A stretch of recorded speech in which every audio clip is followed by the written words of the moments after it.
Fala pessoal, sou o Edson e esse é o canal Trading e Valor. Vamos dar sequência a mais uma aula do curso básico de como operar long and short que eu estou fazendo aqui no canal. Tá? Tem essa playlist aqui do curso, se você caiu nessa aula aqui, então dá uma olhada lá. Eu fiz uma introdução teórica, expliquei o modelo, porque a gente olha o gráfico de resíduos, o que é o gráfico de resíduos, dei uma pincelada básica no que a gente olha, tá? Não vou ficar repetindo, dá uma olhada lá nas aulas, nas primeiras aulas, você vai ter ideia do que é isso, tá? E para se operar long and short, a gente precisa ou de uma ferramenta ou de uma planilha, né? Uma ferramenta de como a Quantico ou como alguns outros sites que tem oferecem essa estrutura para a gente ver o resíduo, ver o beta rotation. Então isso é importante para se operar long and short. Se você não tem isso, aqui tem outra playlist que eu mostro como fazer uma planilha de Excel básica, tá? Não é igual essa minha aqui, mas é mais simples, mas já tem todas as informações que você precisa para poder operar long and short, tá? Bom, dito isso, vamos dar sequência. O que eu estava fazendo? Eu estava mostrando algumas operações, né, que eu fiz uma parte do curso só para ser um pouco mais prática, digamos assim, tá? Que eu queria mostrar mesmo na planilha algumas coisas. E hoje eu separei alguns pares e que eu quero mostrar o que eu olho, né? O que eu vejo que eu não gosto, características que eu procuro evitar. Então eu separei alguns pares com essas características, tá? Então, só para relembrar, vamos começar por esse aqui que tem uma coisa que eu gosto, né? E a gente vê aqui nos indicadores, né? Tem um de Key Fuller bom, um ADF bom, e ele tem a cara do que eu falei lá nas primeiras aulas, que ele tem aquela cara que oscila, né? Então a gente gosta de coisas que oscilem assim, ela tem uma cara de uma série estacionária, tá? Então, essa é uma carinha interessante que eu procuro no gráfico de resíduos. Óbvio que nem tudo vai ser, né, perfeito. Vai ter cenários e cenários de gráfico de resíduos. Então, quanto mais você olha, mais você vai identificando, né, o que é um gráfico interessante ou não. Então, vamos começar. Vamos pegar aqui, eu não lembro o que eu separei de cada exemplo, né, mas vamos começar aqui. Estava gravando, está gravando. Vamos começar. Este aqui, o que acontece com ele, né? Ele até tem, né, essa carinha aqui nem tanto, mas tem até uma certa cara de zigue-zague, né? Mas o que ocorre com ele é isso aqui, né? Olha essa pernada. Isso é uma coisa que eu não gosto muito em gráficos de resíduo. Ele já tinha dado uma pernada aqui, mas essa pernada aqui em específico, olha, já está menos 4,94. Ele está muito, né? 5 desvios é bastante. Ele pode estar descointegrando, né? E por isso também que é bom a gente falar assim, não, se entrar em 2 desvios, né, é interessante, ele já passou de 3 desvios, né? Opa, não peguei a reta. Ele passou de 3 desvios já. Se eu falasse assim, ele vai voltar aqui. Não voltou, continuou caindo. Ele está em 4 desvios. Vai voltar? Não voltou. Ele já está em 5 desvios. Né? Então, se você estiver aqui operando esse gráfico e pegasse nesse ponto aqui, se você tivesse colocado stop de 1 desvio, de 2 desvios, você ia ser estopado. Né? Então, quando ele estica normalmente, faça operações curtas, ou, né, stop curto, porque ele pode estar descointegrando, né? Isso aqui eu faço algumas operações assim para pegar a faca caindo, como eu digo, né? Mas você pode ser estopado, tá? Então essa é uma situação que eu procuro evitar operar, né? Eu gosto, não sei se eu falei no curso, mas eu já falei nos vídeos. Eu gosto de, quando é assim, me balizar pelo último fundo do gráfico dos resíduos, digamos assim, né? Aí você fala, Edson, você olha, faz análise gráfica em em gráfico de resíduos? Sim, eu acho interessante, eu uso como um balizador. Então eu entraria, né, se eu tivesse de olho nesse par aqui, eu entraria, buscaria uma entrada a menos 282 aqui, tá? Então, mas é uma operação de faca caindo justamente por isso. Então essa é uma das coisas que eu não gosto em gráfico de resíduo, tá? Vamos ver o próximo. Itaú com Sambi. Itaú com Sambi é a mesma coisa, né? Eu coloquei aqui. Estava fazendo um comportamento aqui, de repente fez até um, né? A gente pode falar que até fez um pivôzinho aqui, né? Caiu e depois rompeu o meu topo aqui e foi embora, tá? Então é a mesma coisa, Itaú com Sambi, e eles são do mesmo setor, né? São bancos. Então também não dá para a gente falar, não, é o mesmo setor, olha o que está acontecendo, né? Ele não dá para falar, não, eles vão voltar. Uma coisa que está acontecendo também, falando em mesmo setor, é BBDC. Até o paro NPN, que é mais estável, né? Pares. Esse eu lembrei agora, nem tinha colocado para fazer exemplo. Esse também, né? Segue caindo e ele tem outra coisa aqui que eu não gosto. Que é tendência, né? Ele tem uma... Dá pra gente traçar aqui, né? Meio um canal de baixa, que eu não gosto de gráfico que tenha tendência. Então, quando tem tendência no resíduo, é outra coisa que eu não gosto. Porque o resíduo a gente espera que seja uma coisa de zigue-zague, né? Então, isso aqui, quando tem tendência, quebra esse zigue-zague. E é um paro ANPN, né? E a gente vê que ele está fazendo tendência. Bom, então vamos continuar aqui com os nossos Cyrela e Elete. Cyrela e Elete é a mesma coisa também. É um gráfico que tem uma tendência aqui, né? A gente está fazendo um canal aqui também. E dá para ver que ele está seguindo esse canal. Também não gosto disso. Vamos ver como que está o... Aqui, ó. Ficou até bem feio aqui, né? Alpa com B3. Isso aqui, olha só meia vida, né? Como eu disse, o tempo estimado em dias para ele percorrer metade desse caminho aqui, né? Aqui a gente tem a nossa média. Então, meia vida é o tempo para ele percorrer isso aqui. Então, ele demora 52 dias, em média, para fazer esse percurso, né? Isso aqui, basicamente, não é um par de long and short, né? Isso aqui é um gráfico... Já ficou um gráfico de papel. Nem de papel, que está bem... né? Gráfico de uma ação só. Então, não dá para se operar isso, tá? Isso é outra coisa que eu também não gosto nos gráficos. Opa, não foi?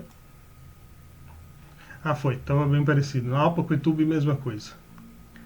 Ah, esse aqui eu separei por outro motivo. Uma coisa que eu também olho, vamos ver aqui, é a volatilidade do beta. Olha os valores aqui. 66%, 70%, 48%. A gente vê aqui que ele saiu de 5, né? E foi a 3 de beta. Não dá. Imagina você numa posição com um beta de 5 e depois um beta de 3.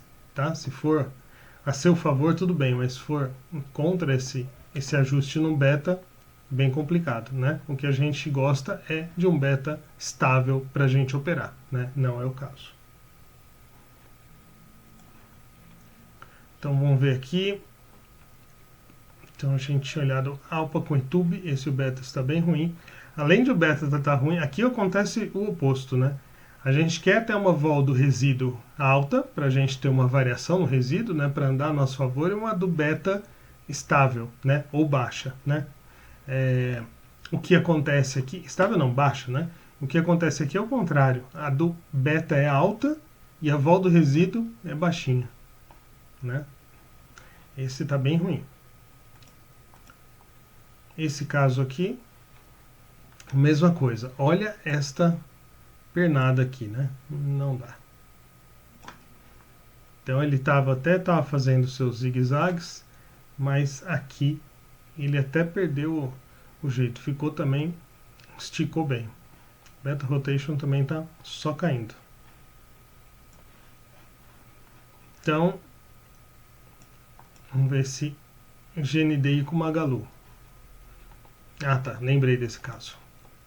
Esse aqui era até o seguinte. Ele está fazendo o nosso zigue-zague, está um gráfico bonito, interessante. Porém, o que está acontecendo aqui? Olha, né, a vol do resíduo está boa, a vol do beta também, né? Só que, olha o beta. O beta não, desculpa, o beta tá bom. Olha o financeiro. Eu tenho aqui cerca de 10%, né? Ou seja, isso aqui é praticamente uma venda de GNDI. Magalu aqui quase não impacta, né? Eu tenho, sei lá, uma parte bem pequena aqui de Magalu para muito de Grendene.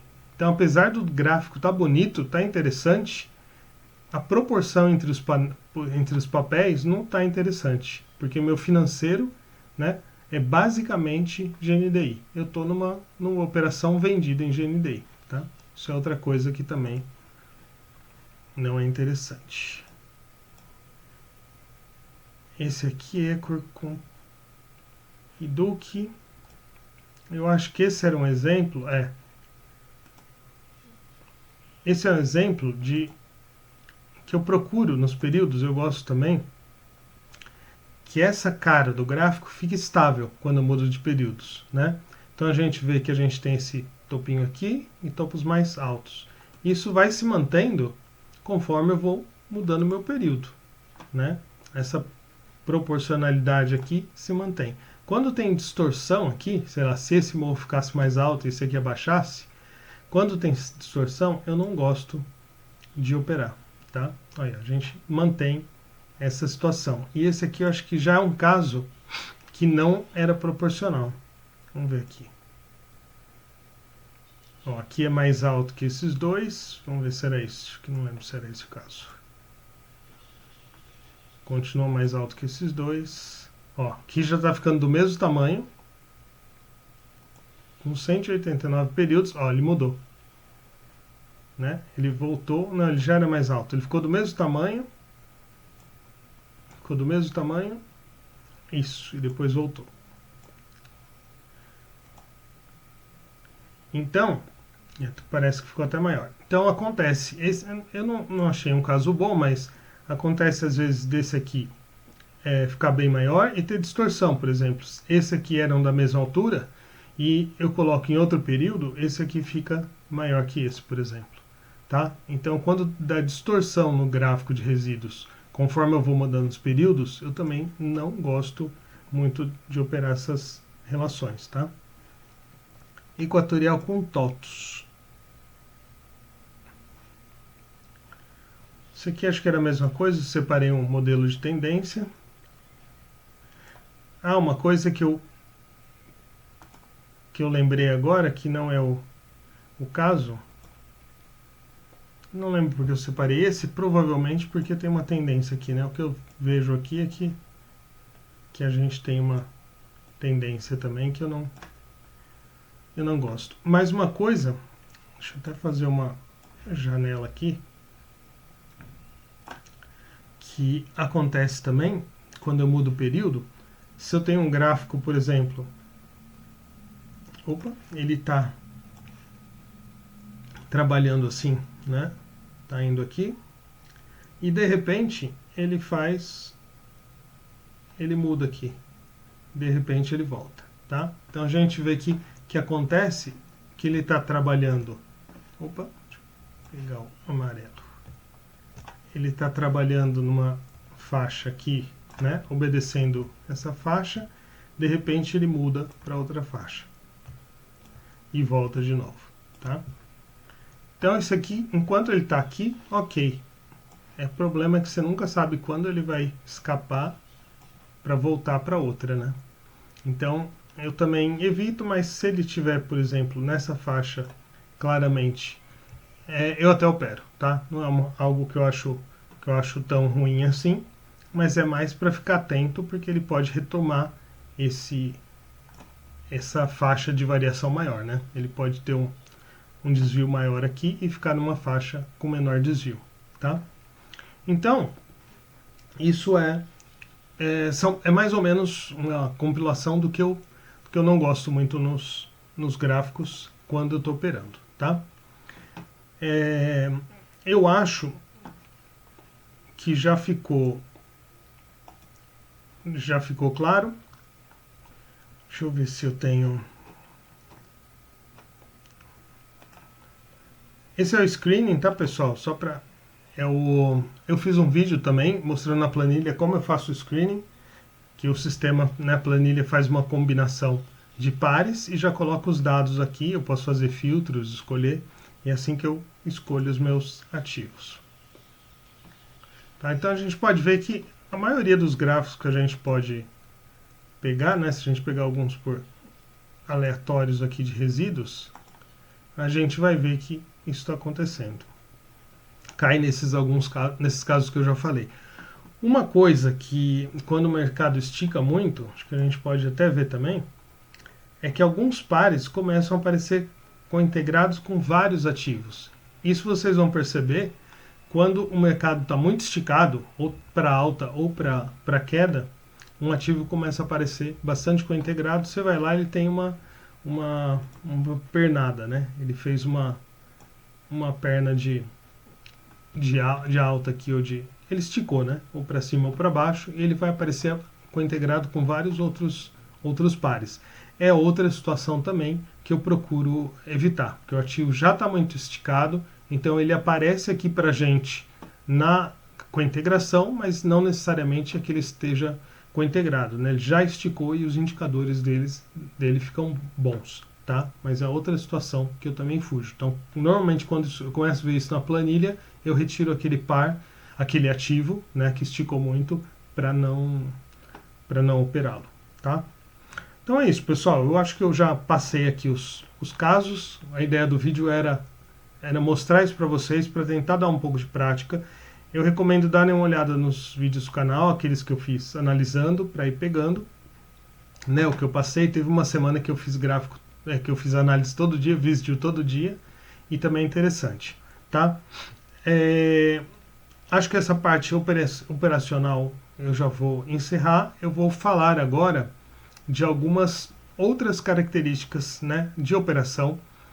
Não vai ser totalmente teórico, mas vai ser mais operacional, na verdade.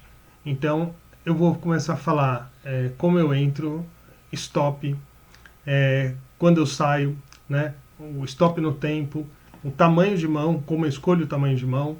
Então, nos próximos vídeos a gente vai começar a entrar nesses assuntos, tá certo?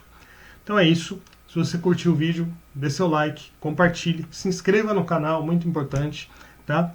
E eu tenho um grupo no Telegram, eu vou deixar aqui nos comentários, né, na descrição do vídeo. Você dá uma olhada lá, se achar interessante, a gente comenta, troca bastante informação por lá, e eu posto também o que eu estou pensando e analiso ativos que o pessoal eventualmente coloca lá, tá certo? Então é isso. Até o próximo vídeo. Tchau, tchau.